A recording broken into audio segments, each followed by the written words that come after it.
Growing up in Bridgewater-Raritan was great, but it wasn't perfect. Today, I'm going to talk to you about all the things that I honestly did not like when I grew up in Bridgewater-Raritan. Hi there, my name is Gabby. I'm your mom, friend, in real estate here in the New Jersey suburbs. If you're new here, I am so excited to have you. Thank you so much for watching, and I hope you enjoyed this video. As someone who grew up in Bridgewater-Raritan area, and as someone who works here, I help families move here all the time. But let's keep it real. Growing up here wasn't perfect. Of course, this video is very personal to me and how I remembered growing up in this area, but I'm making this video specifically just so you have an insight of the good and the bad, the pros and cons, especially when you're looking to move here. While generally speaking, there are a lot of great things why moving to Bridgewater is great for families. And I actually made a video last week about this, so what I loved about growing up in Bridgewater. No town is perfect. And today I'm going to talk to you about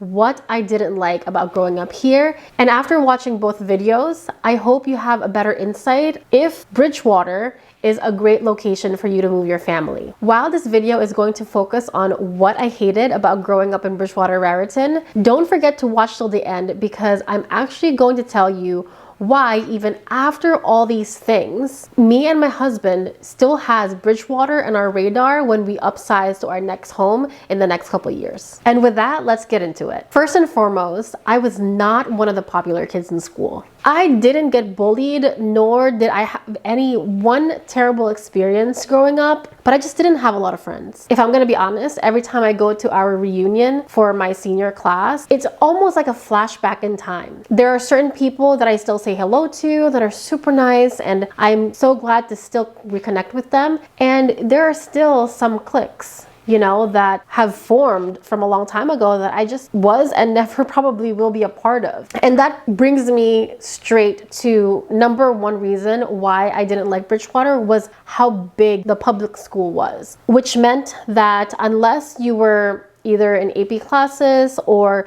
you're a part of sports, it's really hard to fit in and find your place. And I think that that's where I had an issue with. Growing up, my mom was a single mom and she just didn't have a lot of time to allot to us, unlike most parents in Bridgewater that has a lot of time to help them with sports, get them tutors for AP classes, or just socialize with some of the other parents. I never had that growing up. So being in a school where it's so huge and you don't know where you fit, that was my biggest challenge growing up in Bridgewater. I'm pretty sure my graduating class when I was a senior was close to 800 people. Bridgewater was so big to me that there are times when I would go to the mall and see people that I know of, but I actually don't know. And you almost have to walk past them and kind of pretend they don't see you because you're looking at each other like you know each other, but you only know of each other, so you're not gonna say hi to each other. That's the vibe I always felt every time I'm out and about in the store, at the mall,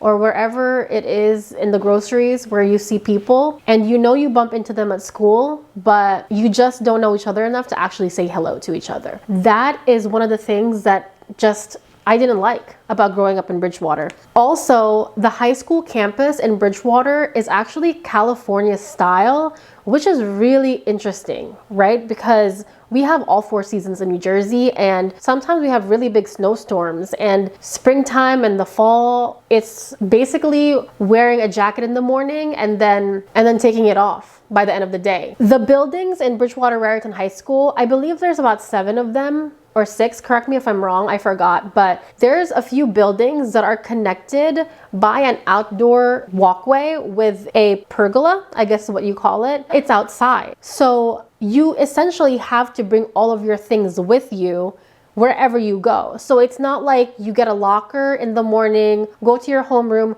put everything in the locker, including your jackets, everything, right? It's not like that. You have to bring it with you if you have to go outside to go to the next building to go to your next class. And then I also remember that parking was very far as a senior. So you waited all 4 years to finally be able to drive to school. and then you have to get in through a lottery to make sure that you get a spot at that parking lot. And then if you didn't have a good spot, you have to basically park very far from school. Now let's talk about outside of the school. One of the things that I didn't like too much too about Bridgewater was there's really no walkable downtown. So if you want to go somewhere that has that vibe, you're really looking to go to Somerville Main Street.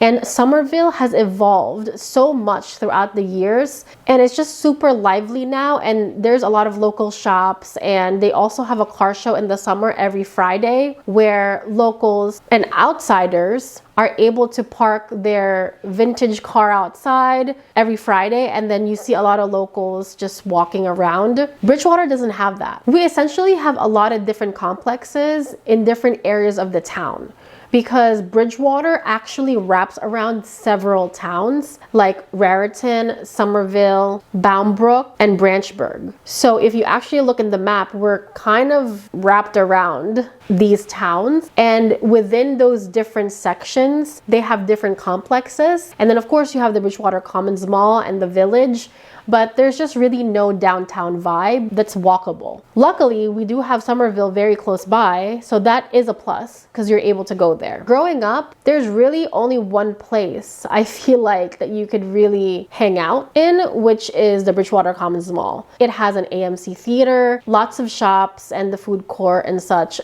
Growing up, I feel like that was really the main attraction to Bridgewater, but nowadays I do think there are a lot more places to go to, such as the Bridgewater Lifetime, which of course is more exclusive because you need to have a membership to get in there. I know a lot of people walk from the high school to Lifetime because it's so close and you can walk to it. So I know a lot of people who do that. There's also the rooftop bar now in Bridgewater, which I think is really nice. Of course, that's really more once you're 21 and over, but essentially what I'm trying to say is things have evolved and there are more things to do in Bridgewater, unlike when I grew up here. But that was one of the things that I just remembered growing up. There's really not much to do other than the Bridgewater Commons Mall. Another thing that really stuck to me too, growing up in Bridgewater, I want to say Bridgewater is a diverse community. There's a lot of different cultures in the mix that you will see in the schools, especially with it being so big. But sometimes I did feel like some of the kids that I grew up with were sheltered. It sometimes felt like a suburban bubble. Definitely, it just felt like there's not much perspective outside of the town. But I will say, because I grew up in Raritan, I was able to ride my bike to the main street from where I lived. I didn't have a real suburban type of living. And lastly, I do think that driving was a little bit stressful for me, especially because I lived close to the Somerville Circle. And if you know where that is, it's essentially this huge circle that connects Somerville, Raritan, and Bridgewater, routes 202 and 206. And yeah, I just remember having a hard time driving there. And sometimes you also hit traffic when you're leaving the circle. So sometimes I have to kind of go around the circle just so I can go to the next place. Luckily, there are a lot of back roads, so I don't have to go there. While it is in close proximity to many major highways, you still get traffic from time to time. And you get that in the Somerville Circle. And also exit 14, that gets congested leaving Bridgewater. Route 22 sometimes gets super traffic too.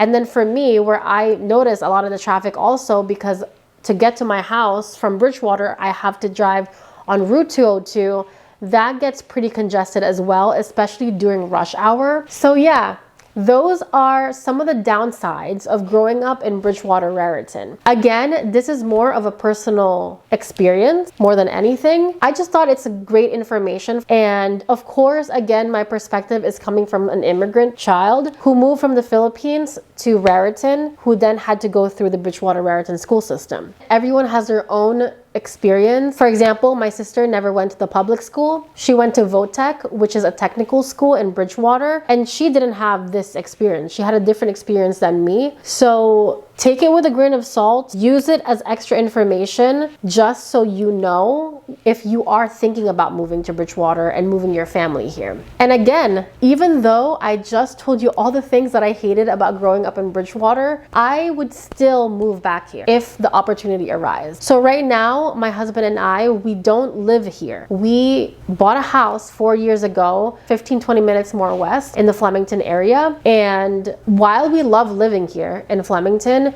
I still often find myself wanting to be closer to the Bridgewater area. And I'm not saying that's definitely where we're gonna move to, because there are a lot of towns we are eyeing that is a little bit closer to Newark International Airport and closer to the city. But Bridgewater is definitely on our radar because of so many things. Now that I'm actually grown and I'm raising a family, I realize that there's really a lot of great upsides to Bridgewater. I think that you still get a lot of value when it comes to properties here. And if you want a bigger yard, bigger square footage, eventually we're looking to get probably a colonial that's at least 4 beds, 2.5 baths. And you just get so much more for your money. And you're still centrally located, which means that we're going to be an hour away from the beach. We're about 30 minutes away from Newark Airport. The schools are still top rated, and we're an hour away from snowboarding, and we're also close to horseback riding. There's just so many things I feel like that is great about Bridgewater. There's just a lot of value there,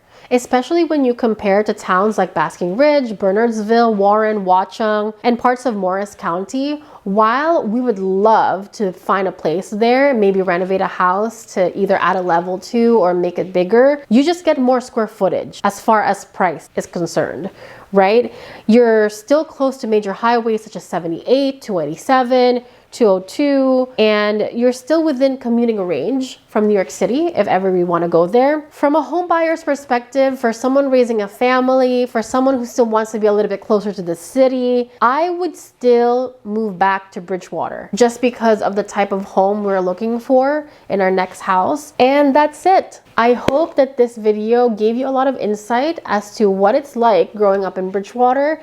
And you're also able to evaluate if this is something that you need to consider for your own family, and if it's something that is not that big of a deal. Again, at the end of the day, as a home buyer who's raising a family, there's a lot of value in moving to Bridgewater as far as space. Taxes are not the highest versus other towns. The schools are still top rated, and there's just so many pockets within Bridgewater that is just so great for families to create a community. Again, my name is Gabby. I'm your mom friend in real estate here in the New Jersey suburbs. If you are looking to move in Bridgewater, don't hesitate to reach out to me. I would love nothing more than to meet you, understand your needs, guide you throughout the whole process, explain to you different towns that would work better or best for your family and your needs. So if you would like to meet with me, feel free to schedule in my Calendly below, or you could email me at gabbym@kw.com. I hope you enjoyed this video. And last but not least, if you don't want to miss any of my other videos, don't forget to hit the subscribe button, click the thumbs up, and ring the notification bell. See you guys in the next one. Bye!